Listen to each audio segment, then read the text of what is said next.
high-level intellect. Specifically to disarm a room full of engineering and science students who fancy themselves artists. Exactly. He handed them exactly the narrative they crave. That raw, grounded humanity is superior to their sterile academic achievements. And the reaction proves your point entirely. I mean, the room is dead silent, followed by just explosive, thunderous applause. Kabir, who the text establishes as their most cynical, toughest critic, admits he got goosebumps. That says everything. Right.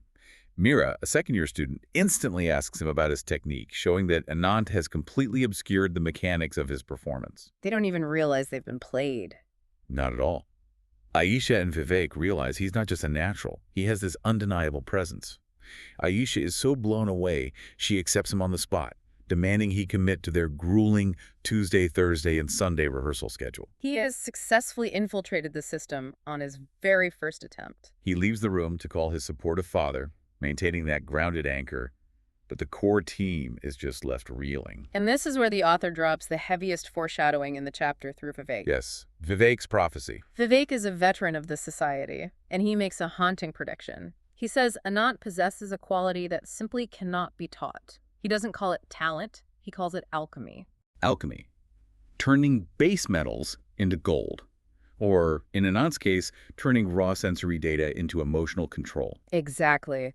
Vivek prophesies that within a year, people far outside the society will know Anant's name.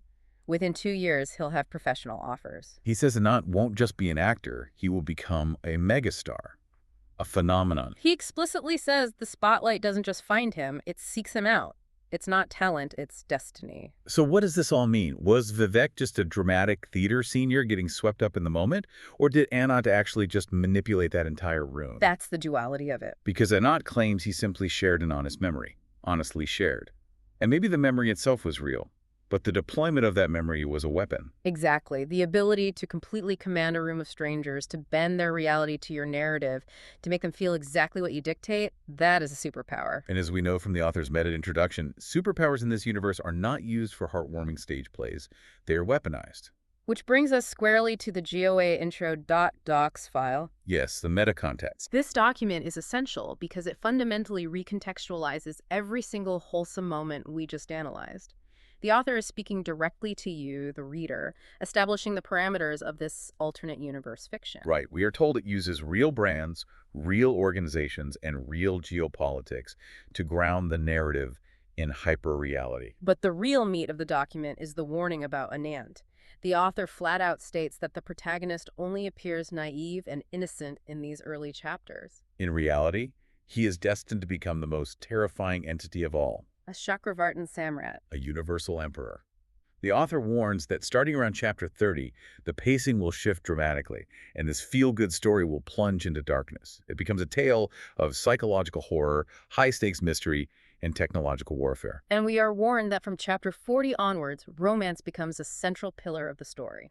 But given what we now know about his capacity for manipulation, we have to assume this won't be a traditional love story. Oh, absolutely not. If empathy is an exploit path, romance is the ultimate system override. Furthermore, the author explicitly notes that these chapters are incredibly long, averaging 8,000 words, and they have intentionally planted clues and subtle narrative irregularities throughout them. They're actively challenging the reader to spot the true face of the Chakravartin Samrat beneath the facade of the devoted son. It's brilliant. It's like watching a bright, sunny romantic comedy. But knowing the director is famous for brutal slasher films, you're sitting there watching Anant top cardamom and smile at his sister, but you're constantly waiting for the other shoe to drop. You're scanning the frame for the threat. Exactly. It makes you wonder what irregularities we've already missed. We discussed the cardamom as a sign of obsessive control.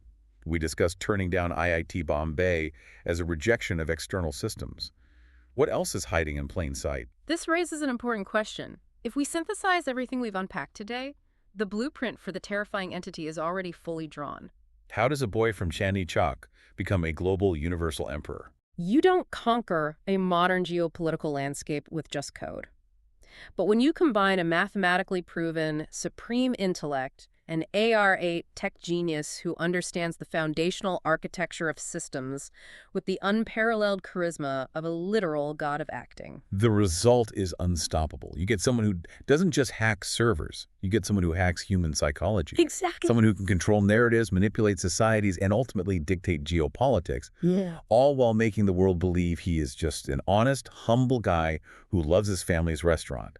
It makes that sweet kid in the kitchen look infinitely more dangerous. It does. It completely reframes the entire concept of authenticity. And, taking a step back from the text, it really forces you to think about the dynamics in your own life. Mm. We all interact with incredibly successful, highly polished people. We all wear masks. Yeah, we all present curated, wholesome versions of ourselves to our networks. But a story structured like this makes you look at the flawlessly competent people around you and wonder what they're truly capable of. What happens when someone decides to combine elite professional skills with raw, unchecked emotional manipulation? Exactly. It leaves you with a deeply unsettling paradigm shift. We naturally assumed Anant's performance at the audition was authentic because he displayed vulnerability. He talked about his family. He showed a perceived weakness. But if an actor is truly a god of acting, wouldn't their most terrifying, brilliant trick be convincing you that they aren't acting at all? Oh, that's chilling. The next time someone tells you a deeply vulnerable, perfectly timed story that effortlessly wins over the entire room, you have to ask yourself, are you witnessing a rare moment of genuine truth, or are you just their latest audience?